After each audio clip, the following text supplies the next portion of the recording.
जय गुरुदेव। इस अनंत ब्रह्मांड में अलौकिक शक्तियां नित्य संचरणशील रहती हैं।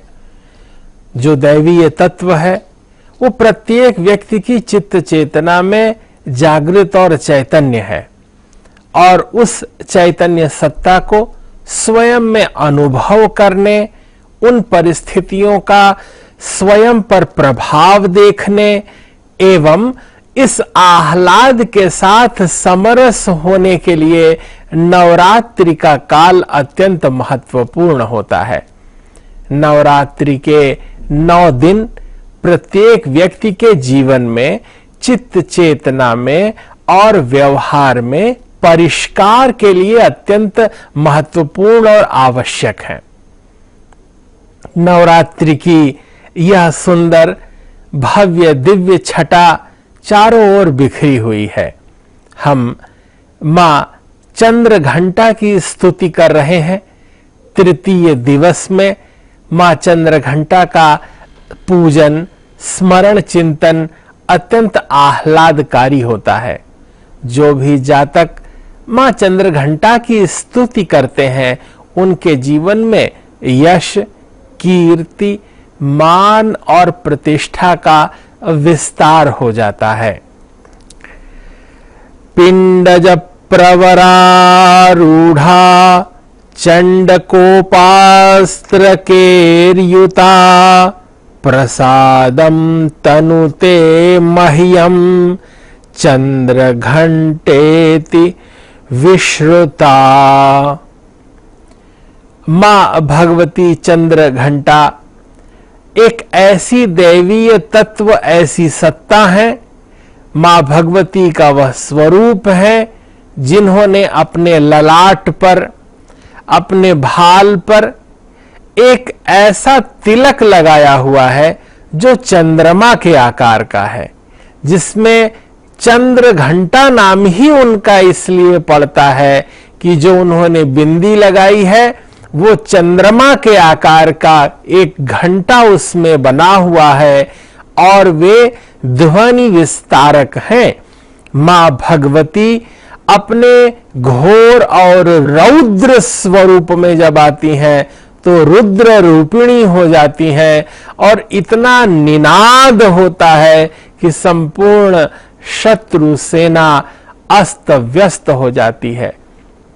मां भगवती कि वह सिद्धि प्रदान करने वाली देवी भगवती हैं, जिनका स्मरण करने से हमारा मन मणिपुर चक्र में स्थित हो जाता है। तीसरे दिवस में जब मणिपुर चक्र चैतन्य हो रहा होता है, हम अपने मन को वहां स्थित कर देते हैं और मां भगवती चंद्र घंटा का स्मरण करते हैं तो हमारी चित्त चेतना चैतन्य हो जाती है।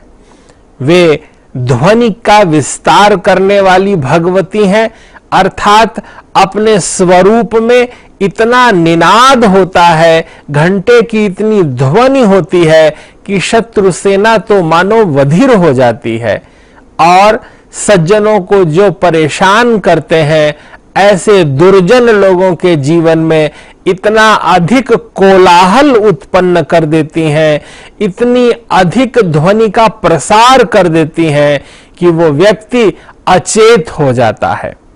मां भगवती चंद्र घंटा कृपा प्रसादिनी है। वे सात्विक लोगों पर सदा अनुकूल भाव बनाए रहती हैं। वो अपनी दिव्य चेतना से प्रत्येक व्यक्ति के मन मानस में अपने दिव्य शांति स्वरूप से, क्योंकि नाम में चंद्रमा भी है और घंटा भी है, अर्थात चंद्रमा के स्वरूप में शीतलता प्रदान करती हैं तथा घंटे के स्वरूप में अगर कोई व्यक्ति प्रतिकूल आचरण करता है तो फिर युद्ध का प्रारंभ कर देती हैं, घंटा निनाद कर देती हैं। भगवती की आभा के विषय में शास्त्रों में बड़ा सुंदर वर्णन किया गया है। मां भगवती चंद्र घंटा स्वर्णिम आभा युक्त हैं। वे सोने की तरह चमचमाती हुई दिव्य आभा युक्त हैं। स्वर्णिम आभा से अपने सुंदर दिव्य भाल ललाट को विस्तारित करने वाली हैं, जिसमें वह चंद्र घंटा स्वरूप तिलक लगा हुआ है। वे अपने 10 हाथों में खड्ग, पाश इत्यादि समस्त आयुधों को रखती हैं। भगवती के 10 हाथ हैं और 10 हाथों में भिन्न भिन्न प्रकार के अस्त्र और शस्त्र हैं। अस्त्र उन्हें कहते हैं जो फेंक के मारे जाते हैं, अस्क्षेपणे, भाला इत्यादि अस्त्र हैं, तथा शस्त्र वो हैं जिन्हें हाथ में लिए लिए लड़ा जाता है, जैसे तलवार है। तो मां भगवती के 10 हाथों में अस्त्र शस्त्र हैं और उससे सुसज्जित युद्ध के लिए वे निरंतर तत्पर रहती हैं, तैयार रहती हैं। भगवती की सवारी के विषय में भी विशेष रूप से चर्चा करनी चाहिए। तो भगवती की सवारी सिंह है। भगवती सिंह पर सवार रहती हैं। प्रत्येक दिनों में जब हम कलश स्थापन करते हैं, प्रथम दिवस में मां भगवती का आवाहन करते हैं, तब वो भिन्न भिन्न अपने स्वरूप और भिन्न भिन्न वाहनों से आती हैं। उसी तरह तीसरे दिन में चंद्र घंटा माता का जब हम स्मरण करते हैं तो वो सिंह वाहिनी होती हैं, 10 हाथों में अस्त्र शस्त्र से सुसज्जित होती हैं। उनके माथे पर चंद्रमा के आकार का एक चंद्र घंट बना हुआ एक बिंदी शोभित होती रहती है और वे युद्ध के लिए तैयार रहती हैं। भगवती जिस पर कृपा करती हैं उसका फल वीरता है। जातक कोई भी व्यक्ति, सांसारिक प्राणी, उसके जीवन में निर्भयता आ जाती है। मां चंद्रघंटा की कृपा प्राप्त होते ही उसमें कायरता पलायित हो जाती है, भीरुता चली जाती है और वीरता आ जाती है। व्यक्ति चेतना से परिपूर्ण होकर के वीर भाव उसके अंदर उससे युक्त हो जाता है। उसका दैन्य समाप्त हो जाता है। वह क्रूरता के समक्ष झुकता नहीं है। सत्व का बल, वीरता उसको प्राप्त होती है। निर्भय हो जाता है। इस संसार में उसको कोई अकारण डरा नहीं सकता, पराजित नहीं कर सकता, उसका पराभव नहीं होता। ये मां चंद्रघंटा देवी की उपासना का फल है। जो व्यक्ति इस दिन मन से दिव्य भाव से युक्त होकर मणिपुर चक्र में स्थित सूर्य मंडल के अधिष्ठात्री देवी मां भगवती चंद्र घंटा का स्मरण करता है, उसके जीवन में वीरता उदित हो जाती है। ब्रह्मांड में वह निर्भय हो जाता है, क्लेश रहित जीवन जीता है। और चाहे अपार शत्रु सेना हो, मां भगवती जब सत्व का साथ देती हैं तो अपार सैन्य दुर्जनों की सेना को भी मानो घंटा निनाद करके वो बधिर बना सकती हैं, उनका मस्तिष्क शून्य कर देती हैं और सत्व का साथ देती हैं।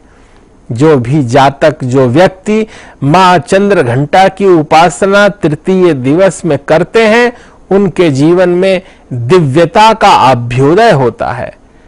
अनंत आनंद और आह्लाद चैतन्य हो उठता है। मां भगवती की ये कृपा सदा बरसती रहती है। इसलिए प्रत्येक व्यक्ति को, प्रत्येक जातक को ब्राह्म मुहूर्त में उठ करके, स्नान ध्यान करके, अनुष्ठान करके, हवन पूजन करके, दुर्गा सप्तशती का पाठ करके, विप्र भोजन प्रसाद कराने के बाद स्वयं भी संक्षिप्त रूप से फलाहार इत्यादि करने के बाद मां चंद्रघंटा का ध्यान करना चाहिए, उनका चिंतन मनन करना चाहिए और उनके सुंदर श्लोकों का पाठ करना चाहिए। पिंडज प्रवरारूढ़ा चंड कोपास्त्र केर्युता प्रसादम तनुते मह्यम चंद्र घंटेति विश्रुता। मां भगवती अपने प्रत्येक जातक पर, सभी पर कृपा करती हैं। वे चंद सूर अर्थात अगर वनस्पतियों का हम चिंतन और मनन करें तो एक ऐसी वनस्पति होती है जिसे चर्महंती भी कहते हैं। इस औषधि में, इस वनस्पति में मां भगवती चंद्रघंटा का भी वास होता है। अगर इस दिन इस वनस्पति का रोपण किया जाए, हम धरती पर इसका पौधा रोपें, तो निश्चय ही हमारे जीवन में सुख सौविध्य आएगा। त्वचा संबंधी सारे रोग समाप्त हो जाएंगे और ये छोटा सा धनिये के आकार का उस स्वरूप का एक पौधा होता है जो वनस्पति में मां चंद्रघंटा का प्रतिनिधित्व करता है।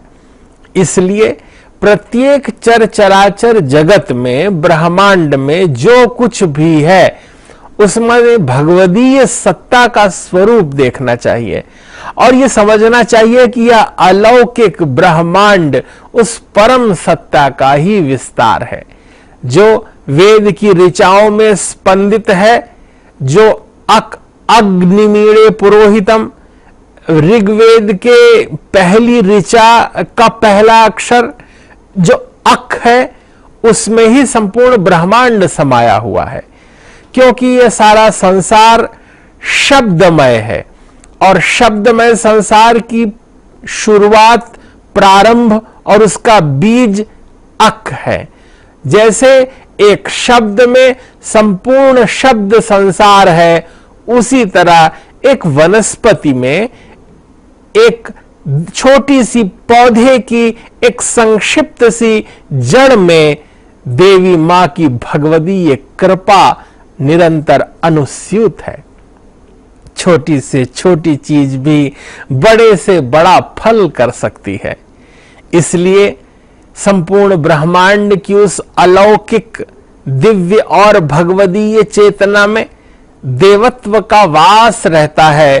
प्रत्येक व्यक्ति के मन मानस में आह्लाद रहता है और इस प्रसन्नता को अपने जीवन में रूपायित करने के लिए प्रत्येक व्यक्ति को, प्रत्येक जातक को शुद्धि का वर्ण करना चाहिए। जब जातक शुद्धि का वर्ण करता है, शुद्धि का संस्कार होता है, स्वयं का शोधन करता है, तो वो परम सत्ता, वो भगवदीय सत्ता मुखरित होकर अपना कृपा प्रसाद बिखेरने लगती हैं, फैलाने लगती हैं। मां भगवती के तीसरे दिन चंद्रघंटा के स्वरूप में 3 वर्ष की कन्या को अपने घर में बुलाना चाहिए और उसको भोजन प्रसाद कराना चाहिए। यह भी कहा गया है कि संपूर्ण मातृशक्ति देवियों में हम आदर का भाव रखेंगे तो मां भगवती प्रसन्न होंगी। इस संसार में जो मातृ तत्व है वह प्रासादिक हो जाता है। यदि प्रसन्न हो जाता है तो प्रभु की कृपा स्वयमेव बरसने लगती है। मां भगवती चंद्रघंटा आपके जीवन में शुभ और मंगल का विस्तार करें, अनंत चेतना को चैतन्य रखें, आपकी निरंतर सप्त चेतना के स्तर की जो भावमयी स्थिति है वह निरंतर पुष्ट होती चली जाए। जागृत, स्वप्न और सुषुप्ति की चेतना से ऊपर उठें। तुरीय, तुरीयातीत भगवत चेतना और उस ब्राह्मी चेतना का संस्पर्श पाने के लिए भावातीत ध्यान का नित्य अभ्यास, सिद्धि के सूत्रों का अभ्यास, अपने जीवन को निश्चिंत बनाने के लिए, निर्भर करने के लिए, सहज करने के लिए आप मां चंद्रघंटा का स्मरण, पूजन, ध्यान, अनुष्ठान संकल्प पूर्वक करें, जिससे आपके जीवन में सुख सौविध्य अवतरित होगा, आपकी मनोकामनाएं पूर्ण होंगी और एक अलौकिक आनंद आप पर निरंतर बरसता रहेगा। जय गुरुदेव, जय महर्षि।